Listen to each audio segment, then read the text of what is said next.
Cette banderole doit certainement vous dire quelque chose. Vous l'avez sûrement déjà vue aux abords de votre école ou de la fac, comme ici au Tanneur. Au début du mois, une grande opération de collecte de sang a été menée à la fac de lettres de Tours.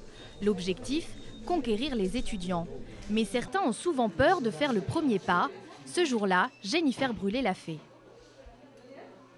C'est la première fois. Donc c'est vraiment une première expérience et de ce qu'on m'a dit, l'aiguille est grosse. Donc,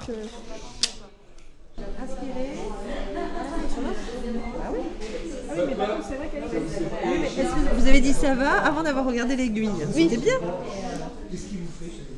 Plus de peur que de mal, la jeune fille a surmonté son stress comme de nombreux étudiants. Pour l'établissement français du sang, ce sont de bons donneurs. C'est une population intéressante pour nous car de nouveaux donneurs de sang, relativement mobilisés, même si parfois ils peuvent avoir un petit peu d'appréhension pour donner leur sang, mais qui répondent assez favorablement à nos appels. Les yeux rivés sur son bras, Ambre Gauthier n'est effectivement pas très à l'aise. Qui c'est qui stresse le plus, vous ou moi? Regardez pas. J'espère que c'est pas vous. Regardez pas. Ça fait peur quand on regarde. D'accord. Mais son premier don se passe beaucoup mieux qu'elle ne le pensait. Se faire retirer du sang, c'est toujours un peu... ça fait un peu peur, mais ça va. Première fois, c'est la plus importante.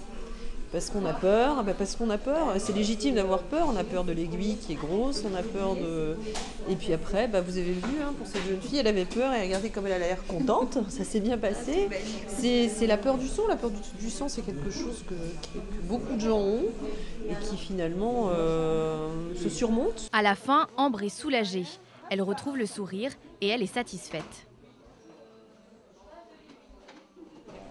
C'est rien du tout, c'est 4 minutes données. Voilà, c'est vraiment du bon bénévolat qui fait du bien. Comme Jennifer et Ambre, plus de la moitié des donneurs sont des femmes en France. Une tendance qui s'observe aussi dans le milieu étudiant. Pourtant, les besoins sont permanents. Chaque année dans la région, 35 000 patients sont transfusés.